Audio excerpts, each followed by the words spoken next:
امت والے امت کا ہے کتنا سستا خون، شام قدس کشمیر اور برما کس کس کا احوال کہوں، شام قدس کشمیر اور برما کس کس کا احوال کہوں، ہر سو زخمی، ہر سو لاشیں، ہر سو بہتا خون، امت والے امت کا ہے کتنا سستا خون، امت والے امت کا ہے کتنا سستا خون۔ آج امت لہو لہو ہے، اس پوری کائنات میں 1 انچ بھی جگہ ایسی نہیں ہے جہاں آتش و آہن برستا ہو اور وہ کفار کی سرزمین ہو۔ جہاں بھی خون بہتا ہے وہ بستی مسلمانوں کی ہے، جہاں لاشیں گرتے ہیں وہ گھر مسلمانوں کا ہے، جہاں عصمتیں لٹتی ہیں وہ خطہ مسلمانوں کا ہے۔ یہ ہمارے گناہوں کی سزا ہے جو ہم کاٹنے پہ مجبور ہیں، اور جب تک ہم امت نہیں بنتے تب تک رسوائیاں ہمارا مقدر ہوں گی اور ذلت ہمارا مقسوم ہے جب تک ہم ان کے دامن سے نہیں جڑ جاتے۔ قوت عشق سے جب دہر میں اجالا نہیں ہوتا تو پستیوں کو بلندیوں سے بدلنے کا کرینہ آپ نہیں سیکھ سکتے۔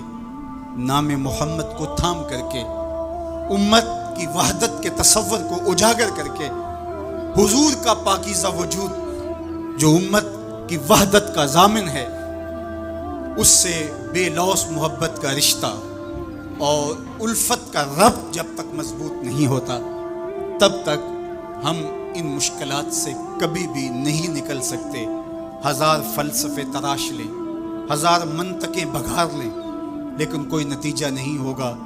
تمہیں نتیجہ تب ہی ملے گا جب حضور کے قلب اطہر کو آرام پہنچاؤ گے، جب امت بن جاؤ گے، جب حضور علیہ السلام سے وابستگی اپنا شعار زندگی بنا لو گے، تو پھر دہر میں اجالا اور روشنی حضور علیہ السلام کے نام کے صدقے سے نصیب ہوگی، اور تقدیر کا قاضی تمہاری سزائیں معاف کر دے گا، اور پھر نتیجہ تمہارے سامنے اس صورت میں نمودار ہوگا کہ تم بحر و بر کے مالک ٹھہرو گے، اور کائنات کے اندر حضور کے ساتھ وفا کے رشتے کے نتیجے کے اندر لوح بھی تمہارے ہاتھ میں ہوگا، قلم بھی تمہارا ہی مقدر ہوگا۔ لیکن شرط یہ ہے کہ تم صحیح معنی کے اندر امت بن جاؤ۔ وَأَنْتُمُ الْأَعْلَوْنَ إِن كُنتُم مُؤْمِنِينَ، یہ میرے رب کا وعدہ ہے، اور میرے رب کے وعدے سچے ہوتے ہیں۔ کہا تم ان کے بن کے تو دیکھو، عزت کا تاج میں تمہارے سر پہ رکھوں گا۔ یہ تمہاری غلطیوں کی تمہیں سزا دی جا رہی ہیں، عزتیں تمہارے لیے ہیں، وقار تمہارے لیے ہے، لیکن شرط یہ ہے کہ تم میرے بھی بن جاؤ، میرے رسول کے بھی بن جاؤ، تو پھر عزتیں تمہارا مقدر ہوں گی اور شانیں تمہیں عطا کی جائیں گی، تمہیں عزتوں کی مسندوں پہ بٹھایا جائے گا۔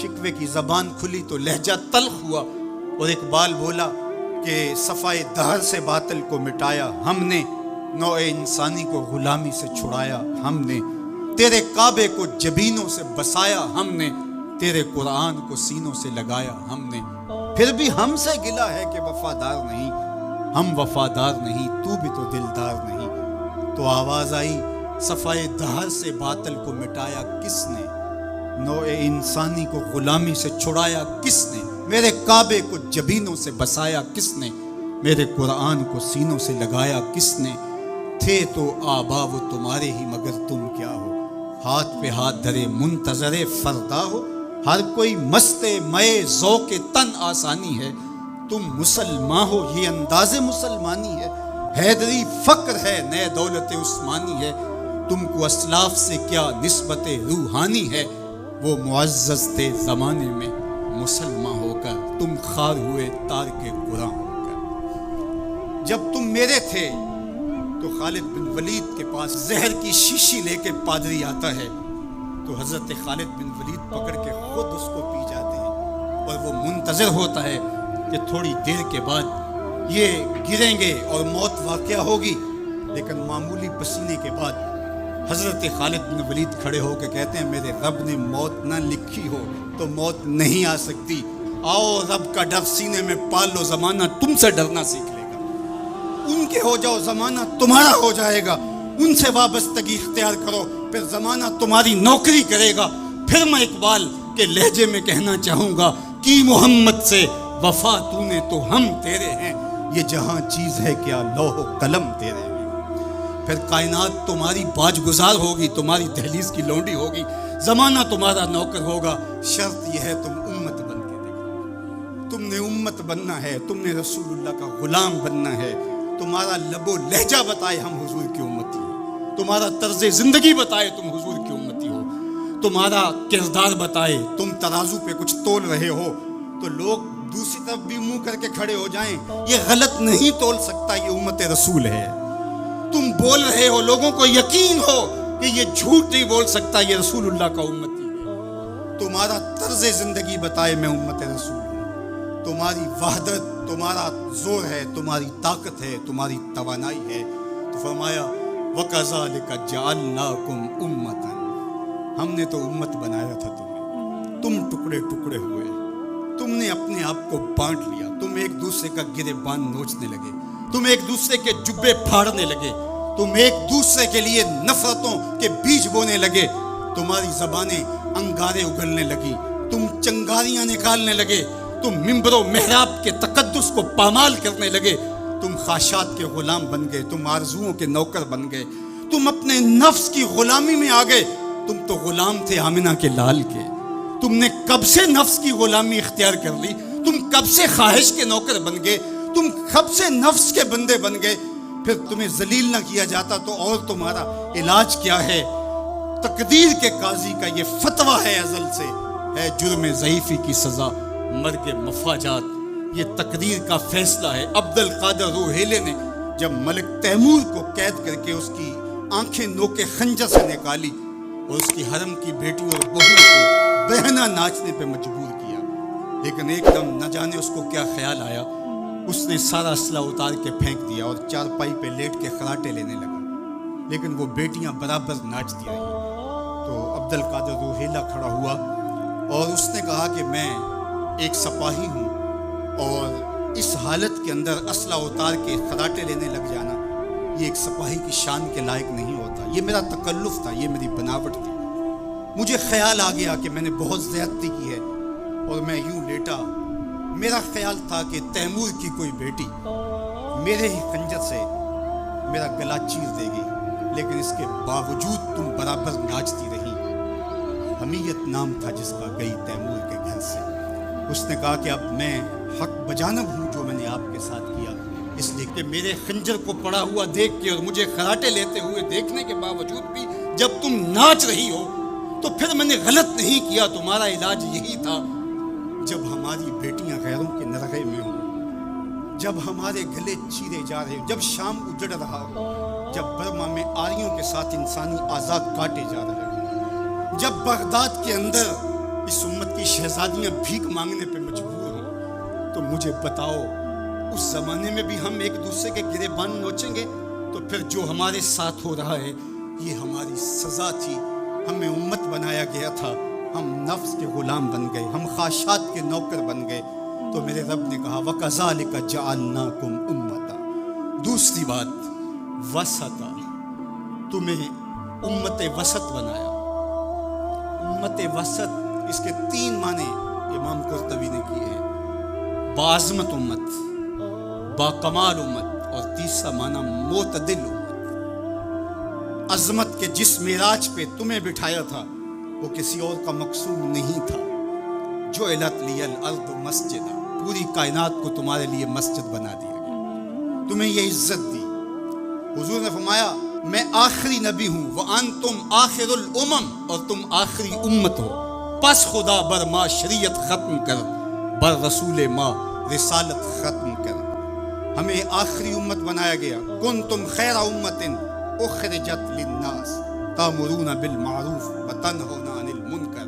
یہ مجھے کہا گیا, یہ آپ کو کہا گیا, تم خیر امت ہو. ذرا گریبان میں جھانک کر کے دیکھیں, مجھے کہا گیا میں خیر ہوں, آپ کو کہا گیا خیر ہوں. یار یہ نسبت میرے حضور کی ہے. تو تم خیر سے جڑے ہو, تم بھی خیر بن گئے ہو, تم خیر امت ہو. تمہیں عزتوں کی مسند دی گئی, جو معراج, جو مقام, جو مرتبہ, جو رفعت تمہیں دیا گیا وہ کسی اور کا مقصوم نہیں ہے، تم خیر امت قرار پائے۔ اللہ اکبر، تو کہا اس سے مراد باعظمت امت ہے۔ دوسرا معنی با کمال امت، جو عزت، جو شرف، جو مرتبہ، جو مقام تمہیں دیا گیا، جو کمال، عروج اور بانکپن تمہارا مقصوم ہے، وہ کسی اور امت کا مقصوم نہیں ہے۔ حضور نے ارشاد فرمایا، ایک بندہ صبح سے لے کر کے ظہر تک مزدوری کرتا ہے، اس کو ایک قیراط دیا جاتا ہے۔ ایک ظہر سے لے کر عصر تک مزدوری کرتا ہے، اس کا وقت تھوڑا ہے لیکن مزدوری اس کو بھی ایک قیراط دی جاتی ہے۔ اور تیسرا شخص عصر سے لے کر مغرب تک مزدوری کرتا ہے، دونوں سے کم تھوڑا وقت لگاتا ہے لیکن اس کو 2 قیراط دیے جاتے ہیں۔ فرمایا پہلی مثال یہود کی ہے، دوسری مثال نصارہ کی ہے، اور تیسری مثال میری امت کی۔ تھوڑے عمل پر زیادہ اجر رکھا گیا۔ من جاء بالحسنۃ فلہ عشر امثالها، ایک نیکی کرو گے 10 کا ثواب ملے گا۔ اس امت کو اعزاز دیا گیا، یہ امت کو تکریم دی گئی۔ ایک بچہ حفظ قرآن کرتا ہے اور اپنے خاندان کے لوگوں کی شفاعت کرتا چلا جاتا ہے۔ بڑھاپے میں اترتا ہے ایک شخص، عمر کی کثرت کی وجہ سے وہ خاندان کی شفاعت کا اہل ہو جاتا ہے۔ کیا کیا شرف نہیں دیے گئے، کیا کیا مقام نہیں دیا گیا۔ اس امت کو عزتوں کی مسند پہ بٹھا دیا گیا۔ قیامت کے دن آزائے وضو سے چمکتی ہوئی یہ امت سامنے آئے گی، دور سے پہچانے جائیں گے یہ محمد عربی کے غلام ہیں، کیونکہ ان کے اعضاء چمک رہیں گے، روشنی نکل رہی ہوگی ان کے وجود سے۔ تیسرا معنی امت وسط کا، معتدل امت، اعتدال کی راہوں پہ چلنے والی، نہ یہود کی طرح اور نہ نصارہ کی طرح افراط و تفریط کا شکار نہیں ہوں گے، بلکہ یہ اعتدال کی راہوں پہ گامزن، عقائد میں، اعمال میں، رویوں میں، طرز زندگی میں، انداز معاشرت میں، گفتگو میں، کلام میں، ہر لحاظ سے یہ اعتدال کی راہوں کے مسافر ہوئے۔ جب یہ امت اعتدال کی راہوں سے نکلی اور ان میں غلوف پیدا ہوا یا ان کے اندر تفریط پیدا ہوئی تو نتیجہ یہ ہوا امت اپنے وقار کو کھو بیٹھی۔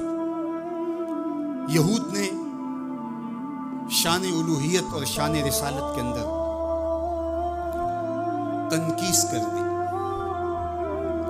اور انبیاء علیہم السلام کی دشمنی مول لی اور کتنے نبیوں کو ناحق قتل کیا۔ بنی اسرائیل نے 70 نبی شہید کیے۔ آج اگر راہ خدا میں ہمیں کوئی تکلیف پہنچتی ہے تو میں اور آپ ہوتے کون ہیں؟ اس راستے کے اندر تو نبی شہید کیے گئے۔ امام غازی نے تفسیر کبیر میں لکھا ہے کہ مکے سے طائف تک 70 ایسے نبیوں کی قبریں ہیں جن کی وفات صرف بھوک کی وجہ سے۔ یہ دین یوں ہی ہمارے تک نہیں پہنچا، یہ قدریں ہمارے تک یوں ہی نہیں پہنچی، ہمارے اسلاف کی قربانیوں کا نتیجہ ہے۔ اور دوسری جانب نصارہ نے انبیاء کے باب میں ایسا غلوف کیا اور توحید کے عقیدے کو بھی بگاڑ کے رکھ دیا، حضرت عیسیٰ کو خدا کا بیٹا قرار دے دیا۔ تقانیم ثلاثہ میں مبتلا ہو کر کے 3 وجودوں کو انہوں نے معبود قرار دیا اور 3 وجودوں کے مجموعے کو الہ کہا۔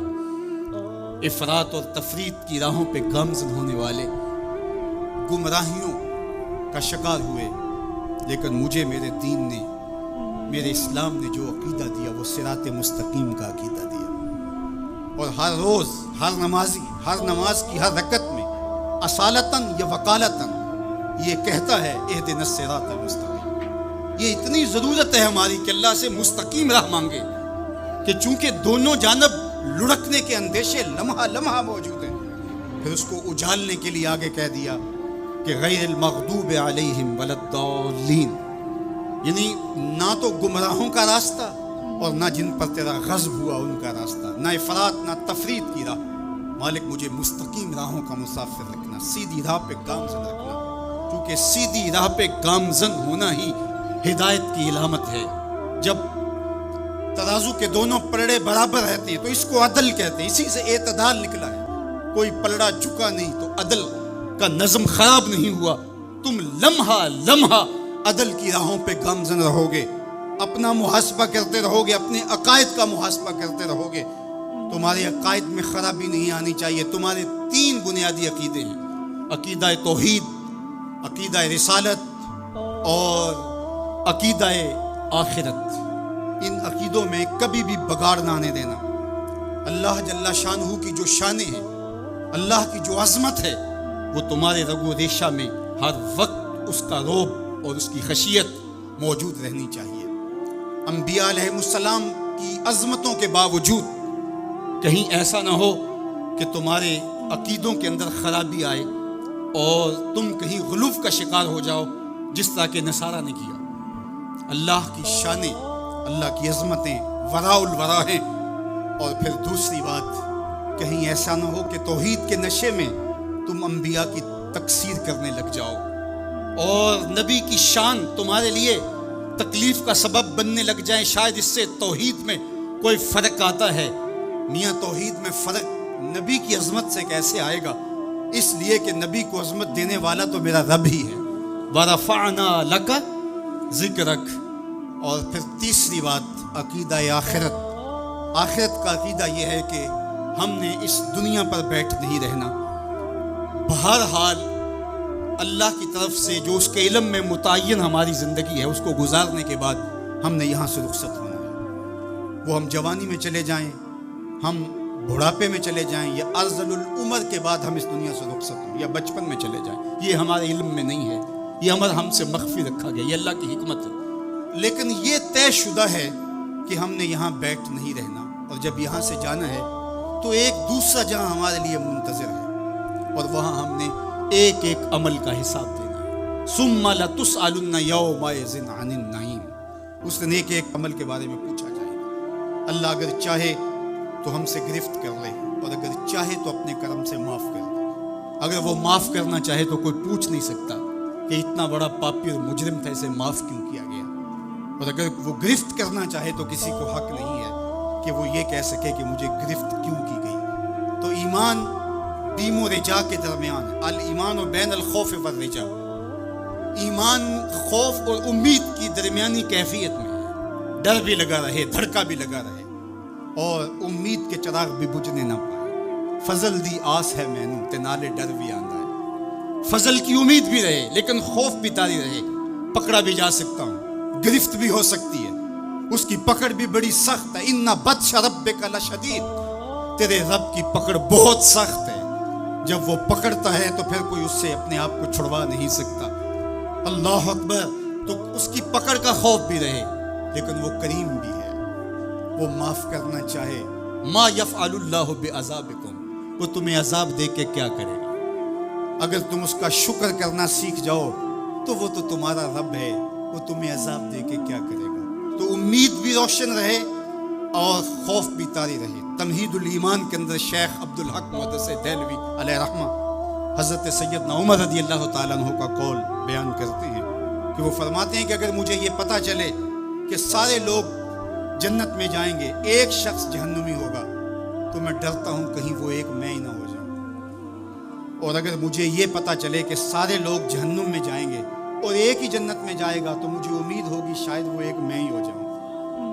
اور ہم کہتے ہیں فلاں اگر جنت میں چلا گیا، فلاں اگر بخشا گیا تو میں بھی چلا جاؤں گا۔ ہم نے اپنی آخرت دوسرے سے جوڑ دی، فلاں بخشا گیا تو میں بھی بخشا جاؤں گا۔ وہ کہتے ہیں اگر سارے جنت میں جائیں، یہ خبر ہو کہ ایک نے جہنم میں جانا ہے، تو میں ڈرتا ہوں کہیں وہ ایک میں ہی نہ ہو۔